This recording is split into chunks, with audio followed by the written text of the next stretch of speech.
नमस्कार दोस्तों, मैं सोनू जौहरी समीक्षा इंस्टीट्यूट में आपका स्वागत करता हूँ। एमपीपीएससी के बाद जो अभ्यर्थी अभी अभी इंटरव्यू देके निकले हैं, उनसे हम बात करते हैं इंटरव्यू का माहौल कैसा रहा। सबसे पहले सर का परिचय जानेंगे। सर, आपका शुभ नाम? सर, मेरा नाम संदीप कुमार है। सर, आप कहाँ से हैं? मैं सिंगरौली जिले से हूँ। कैसा रहा सर आपका इंटरव्यू? इंटरव्यू तो एवरेज ही था।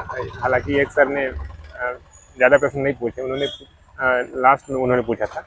हालांकि टाइम भी हो गया था तो उनको जल्दी छोड़ना भी था। अच्छा तो उन्होंने पहला प्रश्न पूछा कि कार्बन डेटिंग क्या है। मतलब क्योंकि हम साइंस बैकग्राउंड से हैं अच्छा अच्छा अच्छा, तो कार्बन, इसीलिए उधर गया था। हाँ, तो कार्बन डेटिंग क्या है। मतलब लास्ट वाले सर जो उनकी बता रहा हूँ। अच्छा अच्छा। उन्होंने पूछा कार्बन डेटिंग क्या है, तो मैंने बताया कार्बन डेटिंग के बारे में। फिर उन्होंने अगला प्रश्न पूछा कि इतिहास की परिभाषा किसने दी थी। तो मैंने इसके लिए सॉरी बोला, तो उन्होंने प्रश्न पूछना ही, क्योंकि टाइम हो गया था तो उन्होंने बंद कर दिया। हालांकि जो शुरुआती वाले जो दो सर थे उन्होंने बहुत सारे प्रश्न पूछे, तो सारे उत्तर लगभग लगभग मैंने पूरे दिए। अच्छा, क्या क्या जैसे प्रश्न पूछे उनने? जैसे कि मेरा सर ने तो अधिकतर नॉर्मल प्रश्न पूछे, कोई विषय विषय से संबंधित नहीं पूछे, क्योंकि मैं जॉब करता हूँ एडीओ। तो उन्होंने एडीओ के बारे में ही बहुत सारे प्रश्न पूछ दिए कि आप ग्रामीण विकास की योजनाएं बताइए। ज्ञान ज्ञान क्या है, मैंने ज्ञान का फुल फॉर्म बताया। तो जैसे कि जी मतलब गरीब होता है, तो गरीब के लिए कौन कौन सी योजनाएं हैं। वाई मतलब युवा होता है, तो युवा के लिए कौन कौन सी योजनाएं हैं। फिर ए मतलब अन्नदाता होता है, तो उसके लिए कौन सी योजना है। फिर एन मतलब नारी शक्ति होता है, तो उसके लिए कौन सी योजना है। इन योजनाओं के बारे में डिटेल से उन्होंने पूछा, एक एक योजना बताओ, उसकी डिटेल बताओ। अच्छा अच्छा। तो मैंने एक एक योजना बताया, सबका डिटेल बताया। मेरा सर ने इतना ही पूछा। फिर बगल वाले जी एक सर थे, उन्होंने पूछा कि हिस्ट्री क्या होता है, प्री हिस्ट्री क्या होता है, अंदर बताओ दोनों में। फिर प्री हिस्ट्री को कितने भागों में बांटा गया है। फिर प्री हिस्ट्री में मानव का विकास कैसे हुआ। इतना प्रश्न उन्होंने पूछा। और एक वाले सर तो बता ही दिए, दो ही प्रश्न पूछे। अच्छा अच्छा। इतना ही था। सर, बोर्ड पे टीचिंग करवाई आपसे? नहीं नहीं, बोर्ड पे टीचिंग नहीं हो रही।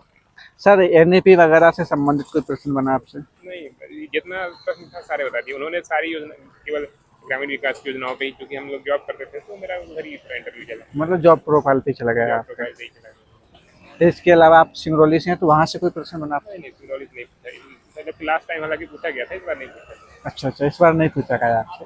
ओके, इसके अलावा जैसे और कोई जैसे मॉडर्न इंडिया से संबंधित? नहीं नहीं, और मॉडर्न इंडिया से प्रश्न नहीं पूछा गया। प्रश्न इतना ही था। मॉडर्न बस मिडाइवल? उसी में डिटेल डेप्थ था। और मतलब प्रश्न का वो नहीं था कि आप एक क्वेश्चन का आंसर दोगे तो उसी उसी दिशा में अगला क्वेश्चन पूछा जाएगा। ऐसा नहीं कि आप वो, जब तक आप उत्तर देते रहोगे उसी दिशा में क्वेश्चन आंसर चलता रहेगा। जब आपसे नहीं बनेगा तभी दूसरी तरफ जाएंगे। कह सकते हैं क्रॉस क्वेश्चन ज्यादा हुए हैं। क्रॉस क्वेश्चन ज़्यादा हो रहे हैं। एक बताया तो उस पर क्रॉस क्वेश्चन कर दिया, फिर बता दिया, फिर क्रॉस 10 मिनट के क्वेश्चन कर। आसपास इंटरव्यू चल रहा है, क्योंकि 25-25 विद्यार्थी हैं। पहले 20 हुआ करते थे, 25-25 है, तो 10 मिनट या 12 मिनट नहीं ले रहे हैं। तक इंटरव्यू। सर, जो अभ्यर्थी तैयारी कर रहे हैं फ्यूचर में असिस्टेंट प्रोफेसर बनने के सपने देख रहे हैं, तो उनके लिए आप अपनी तरफ से क्या क्या सुझाव दे सकते हैं? यही है कि यदि आप जो टैग पत्रक भरते हैं उसके बारे में सारी जानकारी तैयार कर लीजिए, तो सारे प्रश्न लगभग लगभग वहीं से पूछे जाएंगे। यदि आप कोई जॉब करते हैं तो आप अपनी जॉब के बारे में विशेष पढ़ाई कर लें, क्योंकि मेरे से भाई जॉब से ही पूछा गया है। बहुत अच्छा लगा सर आपसे बात करके। आपको बहुत बहुत शुभकामनाएं। Thank you so much sir, thank you. धन्यवाद।